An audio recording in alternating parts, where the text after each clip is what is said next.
Hi everyone and welcome back to my channel. This is Drawings in a Drawer and I am Fiona. I hope you're all doing well and that you're keeping creative.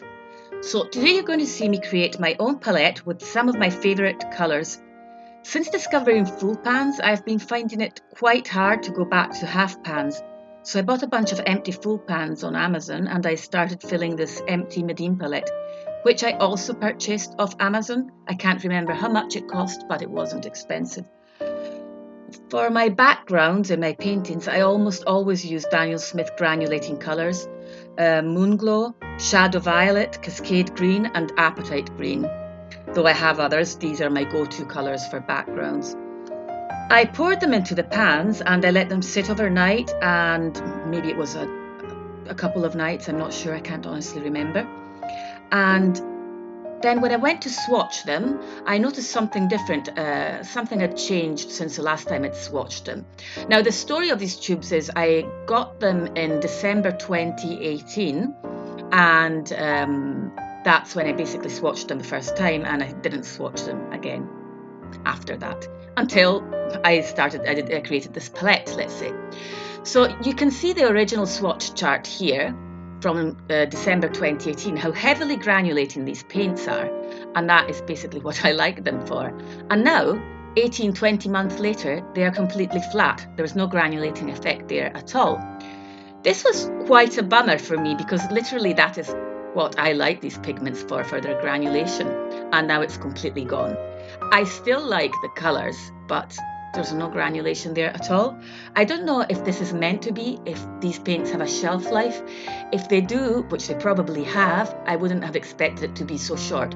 So if any of you have experienced this or have a more technical and professional answer to this, if you could leave it in the comments down below, that would be great, thank you.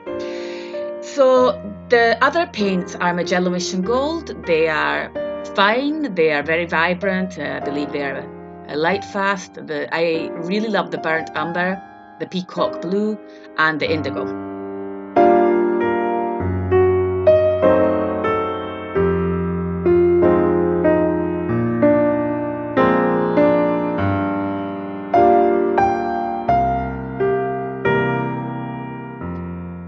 So let's jump right into my portrait, which I remember to start filming only once I'd already laid down a layer or two of paint. I'm sorry about that.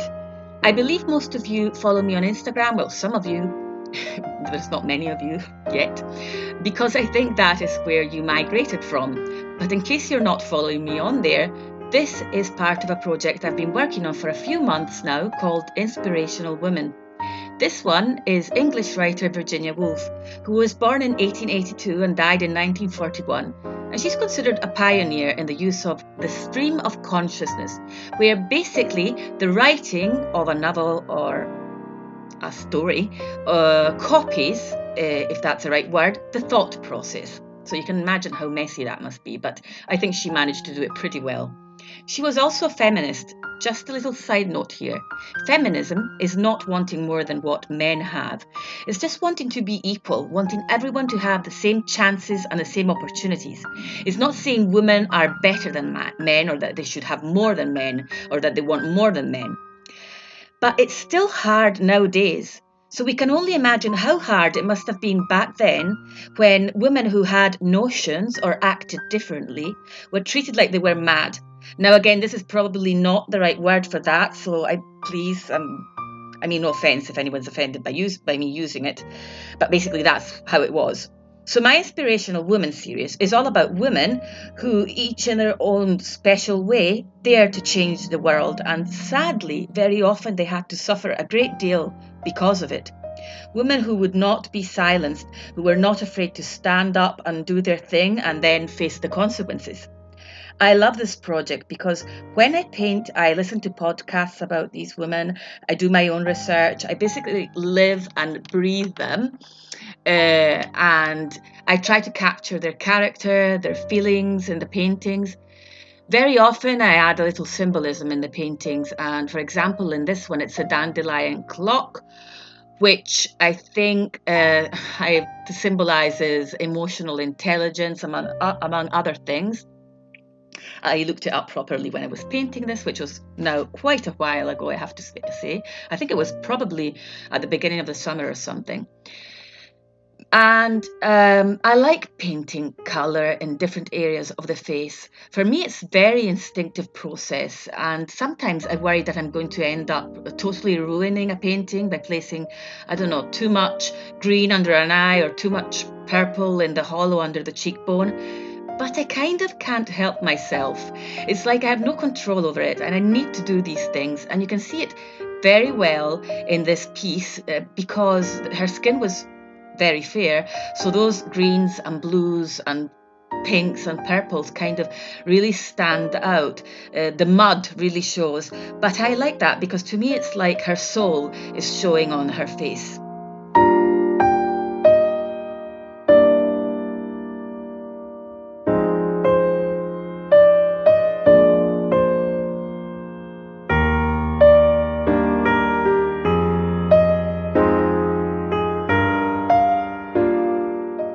This was also one of my first attempts at using masking fluid, and actually one of my first successful attempts, I should say, at using masking fluid. And I used the masking fluid Winsor & Newton to paint in mask off, I should say, those dandelion clocks, which you'll see me go over in a few minutes. And I learned the hard way that when using masking fluid, you should definitely avoid using heat guns, because when you do that, you're never going to get it off again. And also, I think some masking fluids just don't work as well as others. And also something you should always have a proper watercolor paper, I think 300 GSM. I'm not sure if that was just me, that I'm really bad at, using masking fluid, but it was really a really bumpy journey to get to the point where I was okay with using it. Anyway, that's not very interesting, I realise. What else did I want to tell you? I don't know.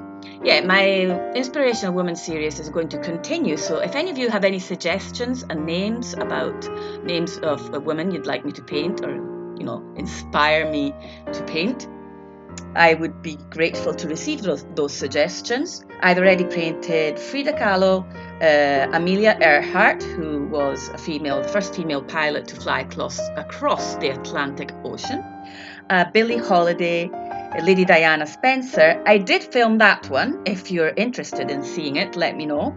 Camille Claudel, who was Rodin, the French sculptor Rodin's lover. She was an amazing woman.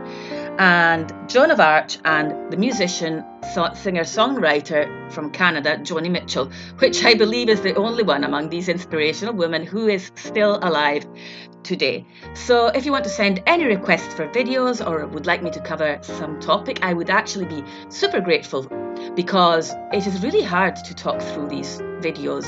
But I don't know if it's just me, but I find that I really prefer to watch art videos that have voiceovers. I don't like watching time lapses. I would almost always, in every case, prefer for someone to talk over the videos. Maybe that's not what you think about me, because I'm not very good at it, but I'm sorry. So I started painting with watercolours a year and a half ago, and I have to say I've loved every step of it, and I've never, knock wood, had art block yet. So I hope this continues, as it has been going on until now. And I don't know, I think I'm going to leave it here, because I've been rambling long enough. If you like this video, I would really help this channel if you hit that like and subscribe button. You don't have to, of course. Or you can find me on Instagram at the handle Drawings in a Drawer if you want to go and check out those other inspirational women. Everything will be linked in the box down below. So that's really all for today. I've been rambling way too long, and it's only going to get worse if I carry on, so I'll cut it short here. Hopefully I'll manage to upload another video next week. Until then, keep creating and keep painting. Bye for now.